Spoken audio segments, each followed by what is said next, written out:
السلام علیکم ورحمۃ اللہ وبرکاتہ نحمدہ ونصلی علی رسولہ الکریم اما بعد۔ نفرت کی بات ہے نہ عداوت کی بات ہے، نفرت کی بات ہے نہ عداوت کی بات ہے، میری زباں پہ صرف محبت کی بات ہے۔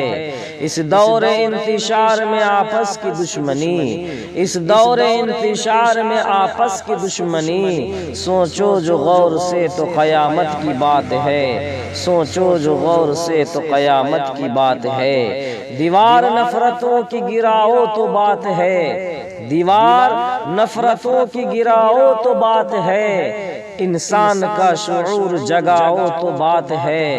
ظلمت میں زندگی کی محبت کے نام پر، ظلمت میں زندگی کی محبت کے نام پر، قندیل دوستی کی جلاؤ تو بات ہے، قندیل دوستی کی جلاؤ تو بات ہے۔ محترم حضرات، آپ جیسے عظیم المرتبت اشخاص کے روبرو حالات حاضرہ کے عنوان پر لب کشائی کرنے کی ہمت کر رہا ہوں، یہ سب آپ حضرات کی محبت کا نتیجہ ہے، ورنہ کہاں میں اور کہاں یہ مدحت گل۔ عزیزان گرامی، آج مسلمانوں کے اندر نفرتوں عداوتوں کی خلیج اور آپسی تنازعیں کی ایک مہلک بیماری ہر مسلمان کے رگ رگ و ریشے میں سما چکی ہے۔ ہمارے اندر اختلافات و تنازعات اور تشاجرات نے جنم لے لیا ہے۔ آج مسلمانوں کی مختلف جماعتوں نے اختلاف اور انتشار دکھائی دے رہا ہے۔ کوئی اپنے آپ کو وہابی کہتا ہے، کوئی اپنے آپ کو سنی کہتا ہے، کوئی اپنے آپ کو بریلوی کہتا ہے، کوئی اپنے آپ کو مودودی کہتا ہے، کوئی اپنے آپ کو شیعہ کہتا ہے۔ آج مسلمانوں کی مختلف جماعتوں نے، مسلمانوں کی مختلف تنظیموں نے اور مسلمانوں کی مختلف گروہوں نے آپسی اختلاف اور انتشار کو اختیار کر کے بھائی چارگی، محبت اور پریم کا خاتمہ کر دیا۔ ایسا کیوں ہو رہا ہے؟ ایسا کیوں ہو رہا ہے؟ اس کی وجہ کیا ہے؟ صرف ایک بنیادی وجہ ہے جس پر مسلمان کے تمام گروہ اور مسلمانوں کی تمام جماعتیں اکٹھا ہو سکتی ہیں، متحد ہو سکتی ہیں، ایک پلیٹ فارم پر آ سکتی ہیں، اور وہ بنیاد قرآن اور احادیث ہیں۔ کیونکہ قرآن پر شیعہ، سنی، وہابی، دیوبندی سب کا ایمان ہے، سب اس پر ایمان رکھتے ہیں اور سب ایک پلیٹ فارم پر آ سکتے ہیں، متحد ہو سکتے ہیں۔ برادران اسلام، آج نفرتوں اور عداوتوں کی خلیج کو مٹایا جا سکتا ہے، آپسی اختلافات اور انتشار کو دور کیا جا سکتا ہے۔ شرط یہ ہے کہ ہم قرآن کریم کی آواز پر لبیک کرنے والے ہوں، قرآن کریم کی تعلیمات پر عمل کرنے والے ہوں۔ قرآن پر ہمارا ایمان ہے، اس کے احکام پر بھی ایمان ہے۔ قرآن ہمارا رہبر ہے، ہادی رسول کا فرمان ہے جس پر سب کچھ قربان ہے۔ میرے محترم بزرگوں اور دوستوں اور میرے عزیز ساتھیوں، تو آئیے قرآن سے پوچھئے، حدیث سے پوچھئے۔ قرآن کریم کہتا ہے، اللہ رب العزت قرآن کریم کے اندر ارشاد فرماتا ہے، انما المؤمنون اخوہ، کہ مسلمان بھائی ہیں۔ رب کائنات کا فرمان ہمیں ایک کہہ رہا ہے، اللہ کے رسول کا فرمان ہے، حدیث بھی ہمیں ایک کہہ رہی ہے، المسلم اخو المسلم، المسلم اخو المسلم۔ تو پھر ہمارے اندر اختلافات نے جنم کیوں لیا؟ ہم تنازعات اور عداوات کے اندر مبتلا کیوں ہیں؟ ہم الگ الگ منفرد کیوں ہیں؟ اس کی وجہ کیا ہے؟ یاد رکھیں، جس قوم و ملت نے اختلاف اور انتشار کو اختیار کیا، اس قوم و ملت نے کبھی بھی کامیابی اور کامرانی کا چہرہ نہیں دیکھا۔ ذلت و رسوائی کے گہرے اور اندھیرے دھوئے میں گر گئے، اور جس قوم نے اجتماعیت، بھائی چارگی، وحدت پر محبت کو اختیار کیا، وہ قوم ہمیشہ کامیابی اور کامرانی کے اونچے اونچے پہاڑ پر نظر آئے۔ میرے دوستوں اور بزرگوں، شریعت اسلامی نے پریم، محبت، وحدت، اتحاد اور اتفاق کو پسند کیا ہے۔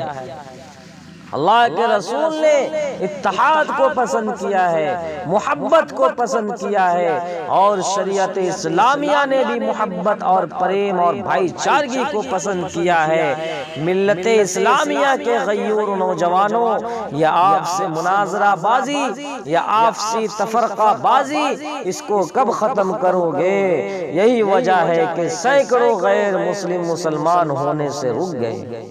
یہ ہمارے اختلافات کو دیکھ کر، یہ ہماری اختلافات کو دیکھ کر کے، یہ ہماری جو آپس میں اختلافات ہیں، ہمارا جو آپس میں بنتا نہیں ہے، ان چیزوں کو دیکھ کر کے سینکڑوں غیر مسلم مسلمان ہونے سے رک گئے۔ ڈاکٹر امبیڈکر جو ہریجنوں اور ہندو پاسماتا داتوں کے سب سے مقبول رہنما ہے، ہندوستان کی پوری ہریجن آبادی کے ساتھ اسلام قبول کرنے کے خواہش مند تھے۔ گاندھی جی کو جب پتہ چلا تو انہوں نے ڈاکٹر امبیڈکر سے پوچھا کہ آپ کس اسلام کو قبول کرنا چاہتے ہو، شیعہ مسلمان ہونا چاہتے ہو؟ تو اس میں بھی بہت ساری مذہبی فرقے ہیں، کس فرقے کا اسلام قبول کرو گے؟ سنی مسلمان ہونا چاہتے ہو تو اس میں بھی بہت ساری مذہبی فرقے ہیں، کس فرقے کا اسلام قبول کرو گے؟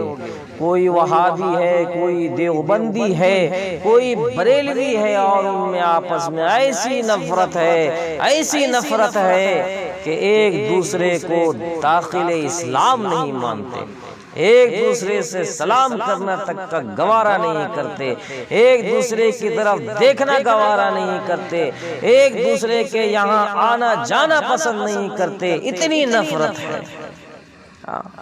ڈاکٹر امبیڈکر نے اس گفتگو کے بعد اپنا ارادہ تبدیل کر دیا اور کہا، میں بھی سوچتا تھا کہ اسلام کے اندر ذات پات نہیں ہوتی ہے، اور میں سب سے اچھا مذہب اسلام کو سمجھتا تھا۔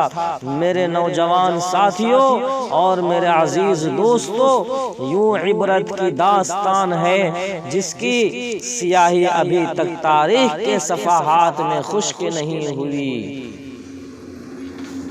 اے لا الہ کے وارث، باقی نہیں تجھ میں گفتار دل بنانا، کردار کا ہرانا، تیری نگاہیں دل سینوں میں کانپتے تھے، کھویا گیا ہے جس کا جذب قلندرانہ۔ میرے بھائیوں اور دوستوں اور بزرگوں، یہ سب ہمارے ہی نفرتوں اور عداوتوں کی وجہ سے ہو رہا ہے۔ ابھی وقت ہے میرے بھائیوں، ایک پلیٹ فارم پر آ جاؤ، متحد ہو جاؤ، ورنہ یاد رکھو گاجر مولی کی طرح کاٹ دیے جاؤ گے۔ جہاں جاؤ گے ظلم و ستم کی چکی میں پستے ہوئے ملو گے۔ جہاں جاؤ گے تمہارا کوئی پرسان حال نہیں ہوگا۔ ماحول بہت زیادہ خراب ہے، مسلمانوں کو نکلنا مشکل ہو گیا ہے، گھر سے باہر نکلنا اپنی جان کو چھوڑیے ایمان کو بچانا مشکل ہو گیا ہے۔ ایسا دور آ چکا ہے، اس لیے میں کہتا ہوں اس فقیر اور حقیر کی بات کو ذہن کی کھڑکی کو کھول کر کے دل کی تختی پر لکھ لینا کہ اب بھی متحد ہو جاؤ، ایک پلیٹ فارم پر آ جاؤ، ورنہ کوئی تمہارا پرسان حال نہیں ہوگا۔ کفن تک نصیب ہو جائے تو بہت بڑی بات ہے۔ آج مسلمان ظلم و ستم کی چکی میں پس رہا ہے، اس کی وجہ یہی ہے کہ ہم نے آپسی فوٹ اور آپسی حد کی وجہ سے ایک دوسرے کا احترام کرنا چھوڑ دیا، ایک دوسرے سے ملنا جھلنا چھوڑ دیا، ایک دوسرے کا اکرام کرنا چھوڑ دیا۔ میرے بھائیوں اور بزرگوں اور دوستوں، حدیث کے اندر غور تو کرو، اللہ کے رسول صلی اللہ علیہ وسلم کا فرمان ہے کہ ایک مومن دوسرے مومن کے لیے ایسا ہے جیسے ان کو ایک دوسرے میں باندھا گیا ہو، ان کو ایک دوسرے میں باندھا گیا ہو۔ حدیث کے اندر غور تو کرو، چار سو وحدت پریم محبت، بھائی چارگی ہی نظر آئے گی، لیکن آج ایمان والا جو فرمان رسول پر عمل کرنے کا دعویٰ کرتا ہے، آپ سے اختلافات کے اندر پڑا ہوا ہے۔ میرے عزیز ساتھیوں، جب قرآن ہمیں ایک کہہ رہا ہے تو پھر ہمارے اندر اختلافات نے جنم کیوں لیا؟ میرے دوستو، اگر چاہتے ہو ہم میں جان باقی رہے، ہم میں اتحاد باقی رہے، ہم مسلمان ہو، تو میرے دوستو شرط یہ ہے کہ مل جل کر کے رہو۔ قرآن ہمیں ایک کہہ رہا ہے، حدیث ہمیں ایک کہہ رہی ہے، تو پھر ہمارے اندر اختلافات نے جنم کیوں لیا؟ میرے دوستو، ظلم و ستم کا مقابلہ کرنے کے لیے جماعت قدت درہ رہے ہیں، اس کے بغیر کوئی چارہ نہیں ہے۔ میرے دوستو، اگر ہم مل جل کر کے زندگی گزاریں گے تو کسی کی کیا مجال کی ترچھی نگاہ سے دیکھ لے، ایک ہو جائیں تو بن سکتے ہیں خورشید و مبیں، ورنہ ان بکھرے ہوئے تاروں سے کیا بات بنے گی۔ دعا کیجئے کہ اللہ رب العزت ہمیں کہنے سننے سے زیادہ عمل کرنے کی توفیق عطا فرمائے، آمین ثم آمین، وآخر الدعوانا الحمدللہ رب العالمین۔